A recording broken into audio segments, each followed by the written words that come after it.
So, I mean, as far as quarantine goes as a whole, you know, as it's impacted many of us in many different industries, it's definitely impacted, you know, me personally on a personal level. I've had the opportunity, I feel like, to spend more time with music though, due to quarantine. I have a home studio set up. It's not, you know, it's not super pro, but I at least get my rough recordings done there. As far as inspiration goes, it's been a little bit different. You know, you don't get to go out, you don't get to do the things that you normally would do. But the time that this whole thing's given me has been good. I'd say it's impacted me probably, you know, in a different way than some people too, because I had COVID, and it's pretty much run through my entire household. So for me personally, it wasn't, you know, a crazy experience. I was only sick for a couple of days, but my mom, who's older and lives with me, you know, it's impacted her a little bit more. So, you know, one thing with COVID, as a little bit of a side note, is to take it seriously, you know, keep everybody safe, wear a mask when you can. I think that's important.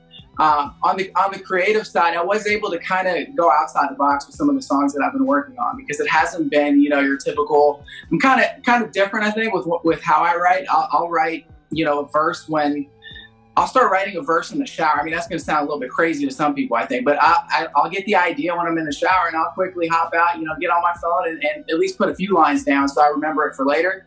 I'll be, you know, around the house and something comes to mind. So it's definitely been a time for reflection, just kind of spending all this time really by yourself, you know, for a lot of this.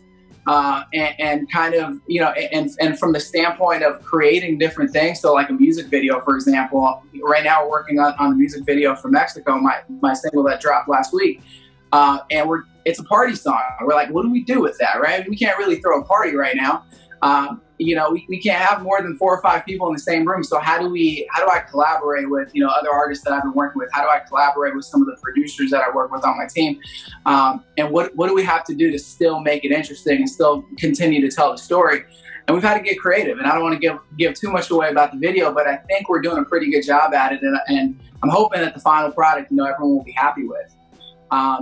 Just to kind of add to that, you know, the other side of it is, you know, production, and I co-produce a lot of the songs that I work on. But just to give you an example, you know, one of my producers that I work with, Goldo, one of my producers I work with on the regular, he lives up in the Bay. So it's been really challenging. You know, in the past, maybe I could fly out there. He comes out here every now and then. Now it's just, we're doing everything through Zoom, just like you and I are chatting right now. And, you know, we'll have the beat playing, we'll throw different concepts in there. We've been able to overcome, and I think not just myself, but I think every artist and really everyone has had to have some sort of resiliency to get through this whole thing.